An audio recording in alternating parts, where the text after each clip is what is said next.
कितने ही सफल लोगों के बारे में पढ़ते हैं, सुनते हैं, चाहे वो खिलाड़ी हो, कोई राजनेता हो, वैज्ञानिक हो।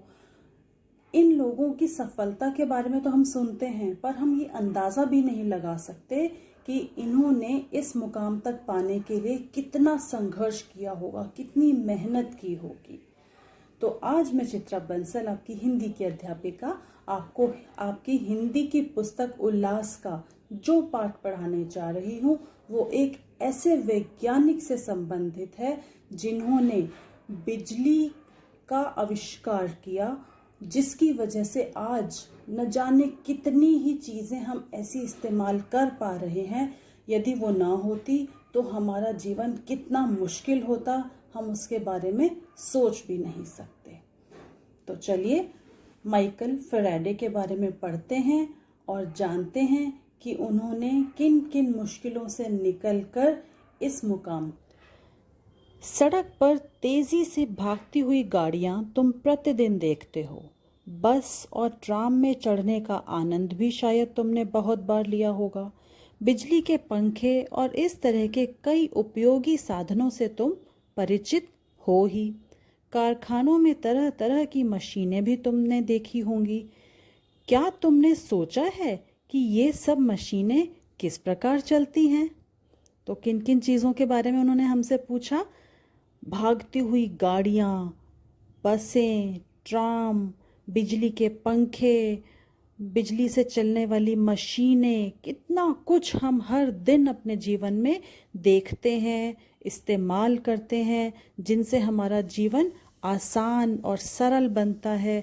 पर क्या कभी हमने सोचा है कि ये सब किस तरह से काम करते हैं? ये बिजली से चलने वाले पंखे, मशीनें, ये सब होता कैसे है? तो आगे बढ़ते हैं। ये मशीनें बिजली के चुंबक से चलती हैं। बिजली के चुंबक की खोज माइकल फैराडे नामक एक वैज्ञानिक ने की थी। ये तो बहुत अद्भुत खोज है कि ऐसी चीज़ उन्होंने खोज निकाली, ऐसी चीज़ बनाई जो कि हमारे जीवन को इतना आसान बना सकती थी।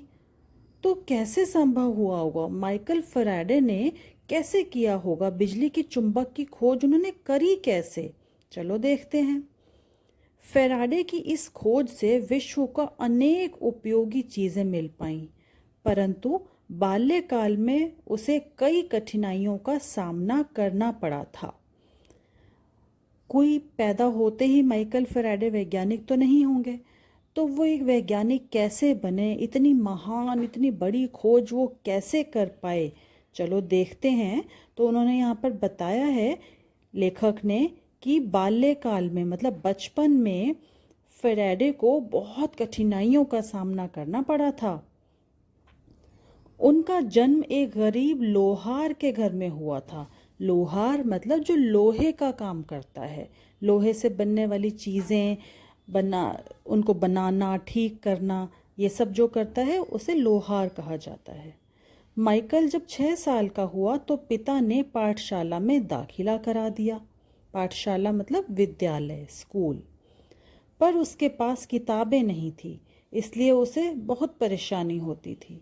लेकिन वह घबराया नहीं, मन लगाकर पढ़ता रहा और साथ ही अपने पिता के काम में हाथ बटाता रहा। तो उसके पिता का कोई बहुत अच्छा व्यापार या नौकरी नहीं थी, उनके पास पैसों की कमी थी। तो उसका दाखिला तो करवा दिया गया विद्यालय में, पर उसके पास पढ़ने के लिए किताबें नहीं थी, जिसकी वजह से उसे पढ़ने में बहुत परेशानी होती थी। पर वो घबराया नहीं, वो पढ़ाई भी करता रहा और साथ साथ पिता के काम में मदद भी करता रहा। हाथ बटाना मतलब मदद करना। इस प्रकार 7 साल बीत गए।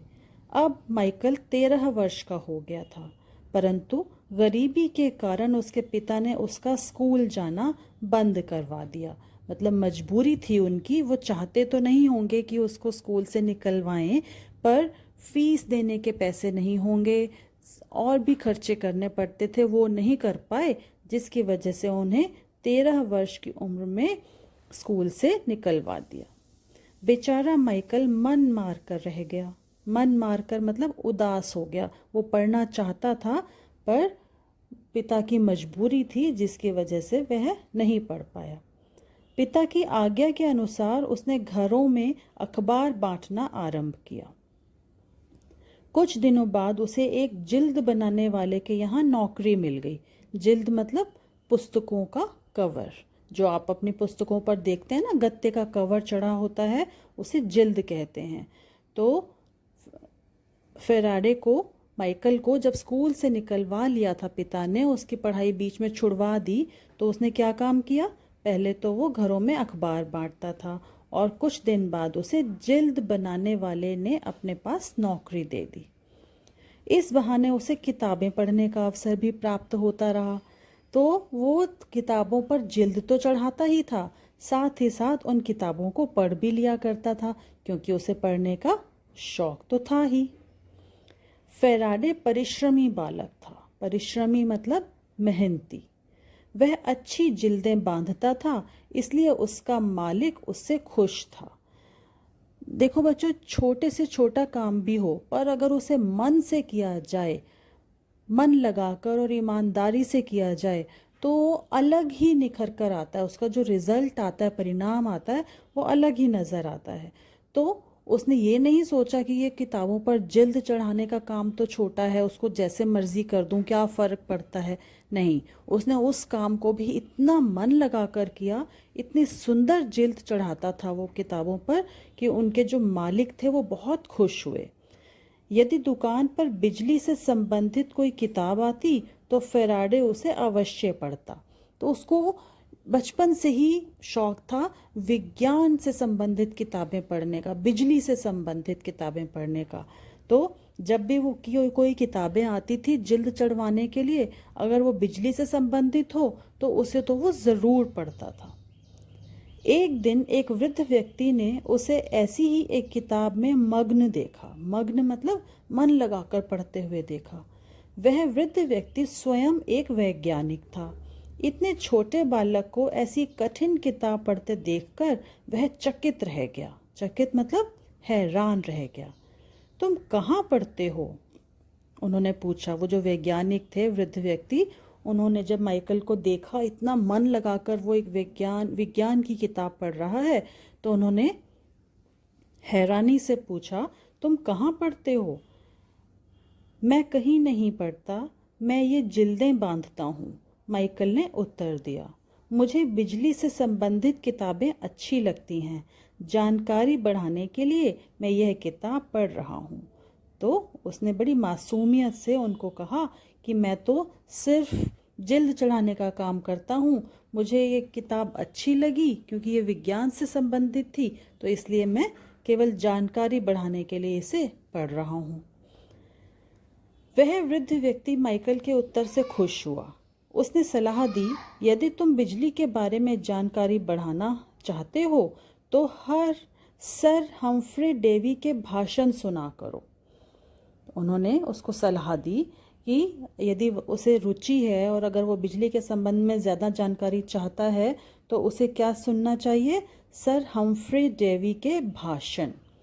माइकल तुरंत भाषण की जगह पर जा पहुंचा। वहां जाकर उसने देखा कि भाषण सुनने के लिए टिकट खरीदना ज़रूरी था। मालिक से पैसे लेकर उसने टिकट खरीदा और भाषण सुनने लगा। लौटने पर मालिक ने पैसे काट लिए।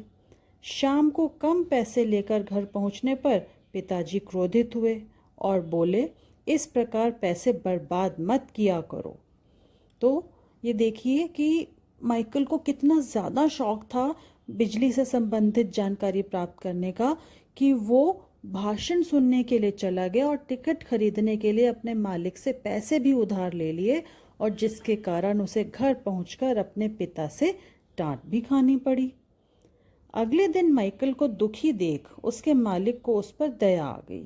उन्होंने कहा, तुम्हारे टिकट के पैसे मैं दे दिया करूँगा, तुम्हारी मजदूरी से नहीं काटूंगा। तो मालिक भी अच्छे थे, दिल के साफ थे, उनको उस पर दया आई। उन्होंने बोला, ठीक है, अगर तुम शौक है तुम्हें तो तुम भाषण सुनने चले जाया करो, टिकट के पैसे मैं दे दूंगा।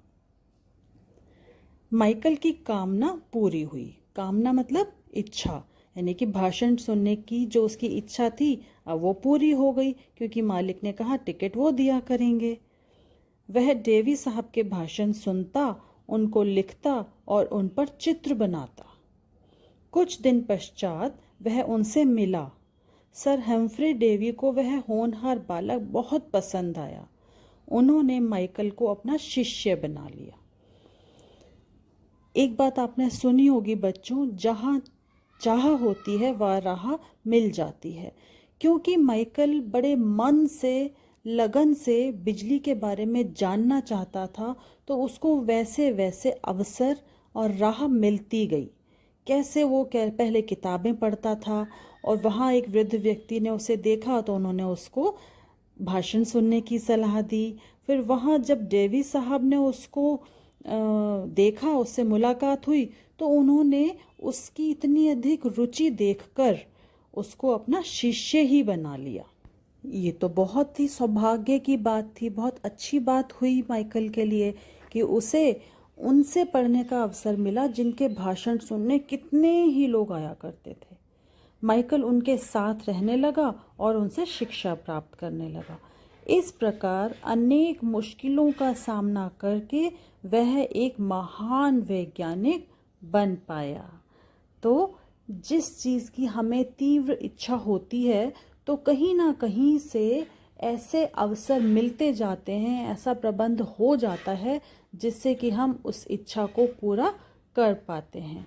पर वो इच्छा अच्छे काम की होनी चाहिए।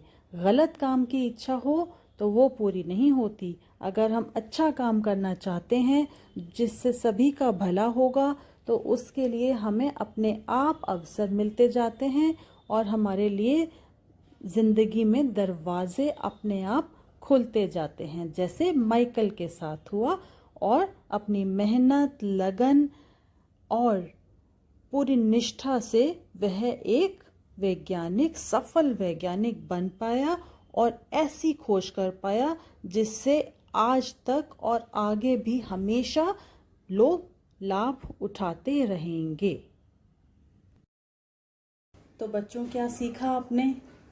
अगर माइकल फैराडे उन मुश्किलों से घबरा जाते तो आज हम बिजली के कारण जिन सब सुविधाओं को प्राप्त कर पा रहे हैं, शायद वो न कर पाते। तो हमें भी हिम्मत रखनी चाहिए, कोशिश और मेहनत करना छोड़ना नहीं चाहिए। अलग अलग तरह की परिस्थितियां हमारे सामने आती हैं। कभी कभी हमें लगता है कि ये काम बहुत मुश्किल है, पर अगर कोशिश करते रहें तो ज़रूर सफल होते हैं। तो हर दिन के अपने छोटे बड़े कामों में हिम्मत रखने की, धैर्य रखने की कोशिश करनी है और सफलता प्राप्त करके दिखानी है। अब हम चलते हैं, अगला पाठ फिर एक साथ पढ़ेंगे।